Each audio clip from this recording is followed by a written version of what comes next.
Listen, there's a good chance somebody's trying to hack your website right now. You've got to make...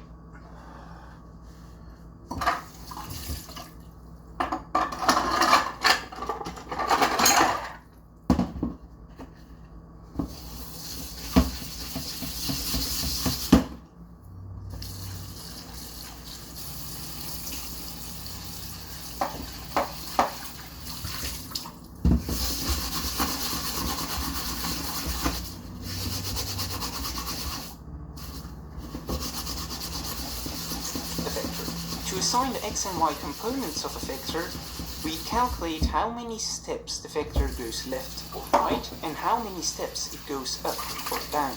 In this case, the vector goes 5 steps to the right. Positive numbers indicate rightward motion and negative numbers indicate leftward motion. The vector goes 3 steps up, and positive numbers indicate upward motion and negative numbers downward motion. The vector's components are written between square brackets like so, with the x component on top and the y component at the bottom. Just for fun, let's also add another vector b. To calculate its components, we take 4 steps to the left, which gives us -4, and we take 2 steps up.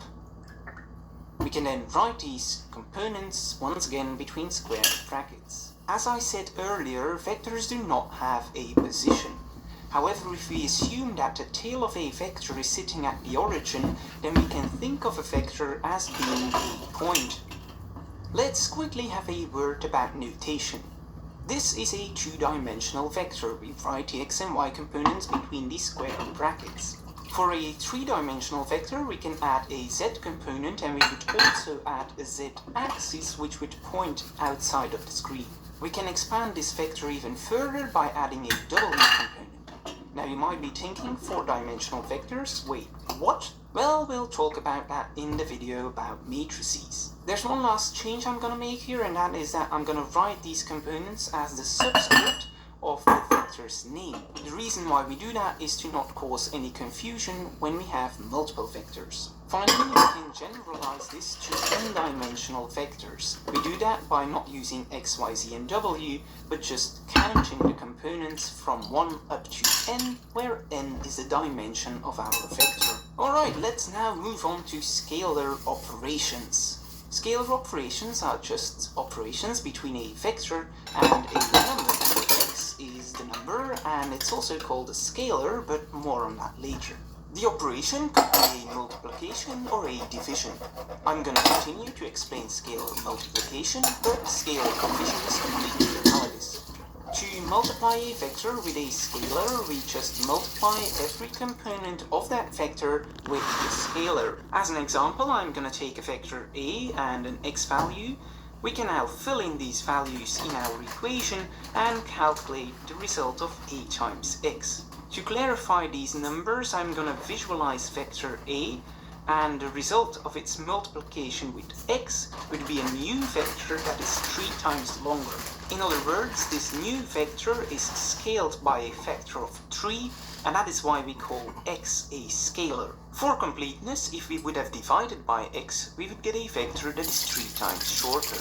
There's a special case in which we multiply with an x value of -1. As you can see, in this case, the vector's components have become the opposite, and the vector itself also points in the opposite direction of the original vector. To simplify this, we just say that the green vector is just -a. Now that we know what scalar operations are, let's move on to vector operations, which are operations between 2 vectors. This could be either an addition or a subtraction. I'm going to continue to explain vector addition, but once again, vector subtraction is completely analogous. To calculate the sum of 2 vectors, we just calculate the sum of their x components and the sum of their y components. As an example, I'm going to take 2 vectors, a and b. I'll fill in the values in our formula, and now we can calculate the sum of a and b.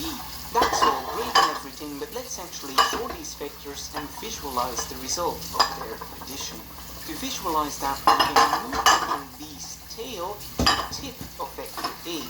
The result of their addition is then a new vector that starts at the tail of vector a and ends at the tip of vector b.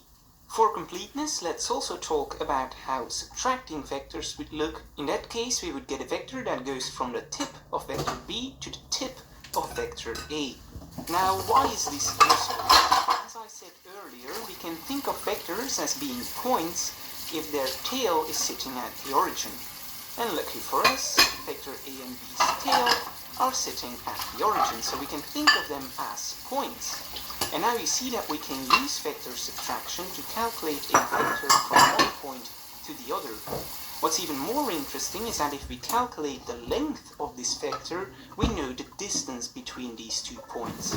Talking of length, let's actually discuss the length of a vector. We also refer to it as the magnitude or norm.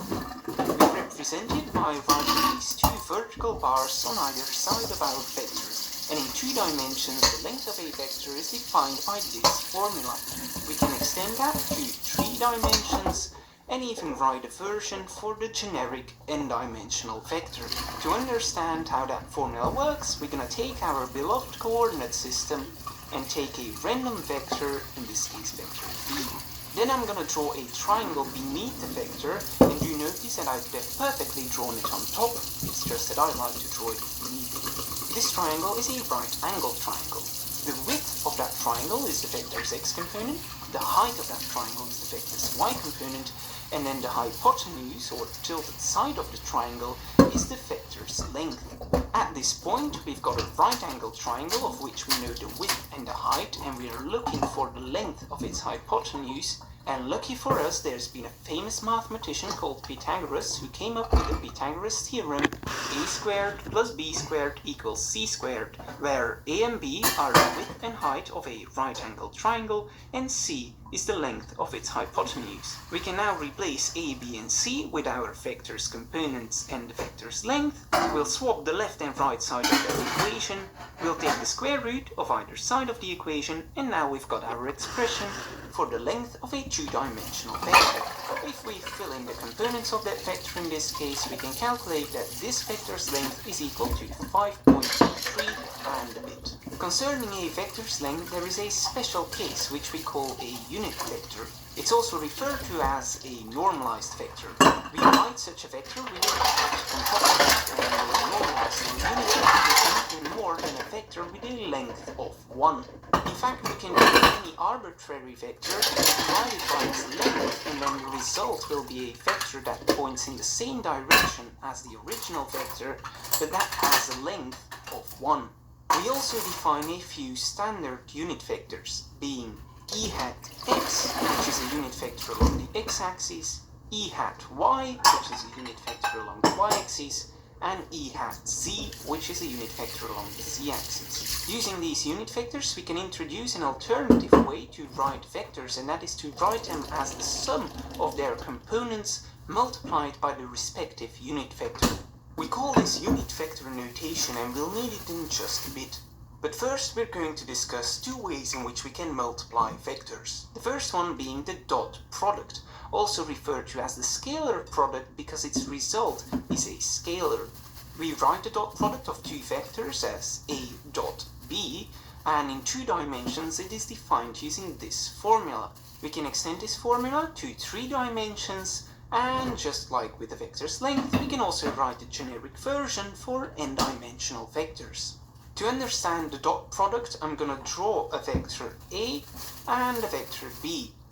I'll then draw a triangle beneath vector b, like so, and once again this is a right-angled triangle.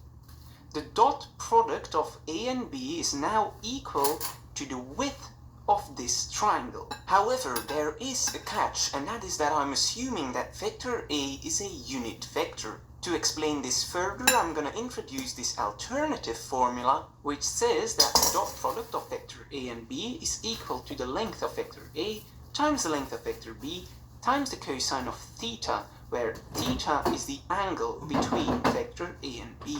According to this formula, the dot product will get smaller if vector b gets shorter.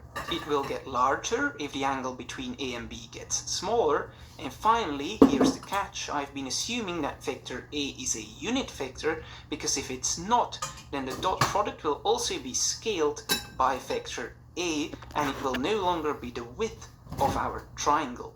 To dive a bit deeper into how the dot product changes based on the angle between vector A and B, I'm going to draw vector A and vector B and write their angle next to it. If the angle between vector A and B is 0 degrees, then the cosine of that angle between them, which is 0 degrees, will be equal to 1.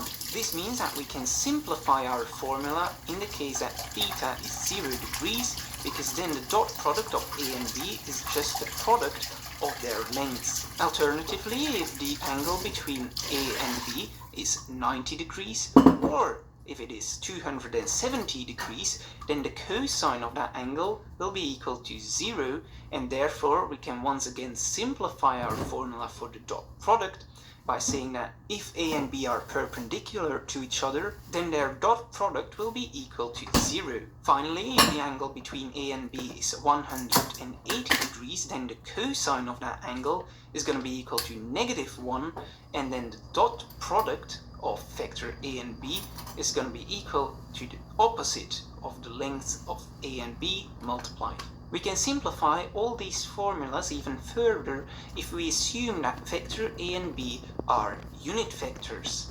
Out of this we can conclude that the dot product is equal to 1 if both vectors point in the same direction, that it is equal to 0 if both vectors are perpendicular to each other, and that it is equal to -1 if the vectors are opposite. In other words, you can think of the dot product as a measurement for how similar two vectors are. I'm quickly going to come back to the original formula for our dot product, because if we reformulate that a bit, then we can write an expression to calculate theta, which was of course the angle between vector A and B. There's one last thing about the dot product I wanted to show you, which is that the length of a vector is actually equal to the square root of the dot product of a vector itself. I leave that up to you to figure out why that is. Let's now move on to that other way to multiply two vectors, which is the cross product, also referred to as the vector product because the result is a vector. We write it as A cross B, and it is defined as the determinant of this matrix. Now, we haven't covered matrices yet, leave alone how to calculate their determinant, so you just have to take from me that that result is equal to this massive formula. However, if you take a closer look at this, you might recognize the unit vector notation, which means that we can actually rewrite this formula between our beloved square brackets. Also notice that the cross product is only defined in 3 dimensions. To visualize what the cross product means, I'm going to once again draw vector A and the vector B. Their cross product is equal to this white vector. Unlike the dot product, the order in which you take the cross product of two vectors actually matters, because if you take the cross product of B and A, you get a vector that points in the opposite direction. So you could therefore say that the cross product of B and A is equal to the opposite of the cross product of A and B. The cross product results in a vector that is perpendicular to the original vectors. You can visualize this using the right-hand rule. If you take your right hand and point your index finger in the direction of vector A, your middle finger in the direction of vector B, then your thumb will point in the direction of their cross product.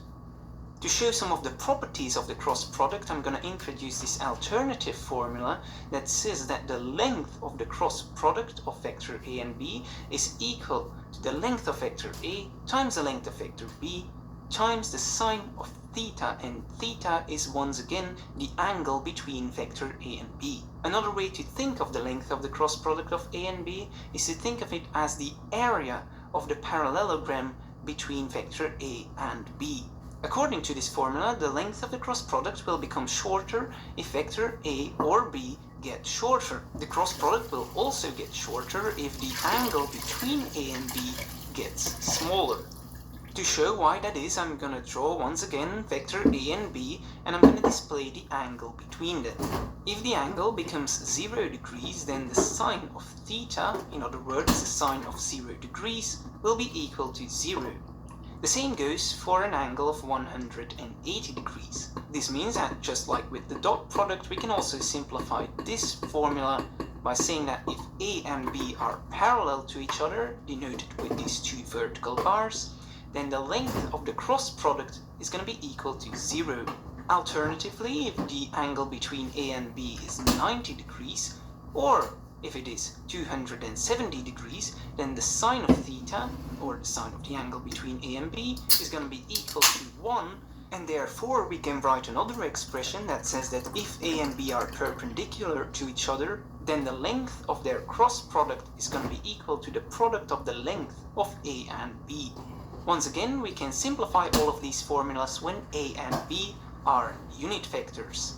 In conclusion, the length of the cross product is equal to 0 if two vectors are parallel and equal to 1 if two vectors are perpendicular. This means that you could think of the cross product as a measurement of how perpendicular two vectors are. This in contrast to the dot product, which was a measurement for how parallel two vectors are. One last interesting property of the cross product is that if you take the cross product of the vector itself, the result is equal to 0. But once again, I'll leave that up to you to figure out why that is. Phew! That was it. Congratulations, you made it to the end of this video. I really hope you learned something. If you enjoyed this series, then please consider becoming a patron on patreon.com/floatymonkey. With that being said, I'll see you all next time. Goodbye.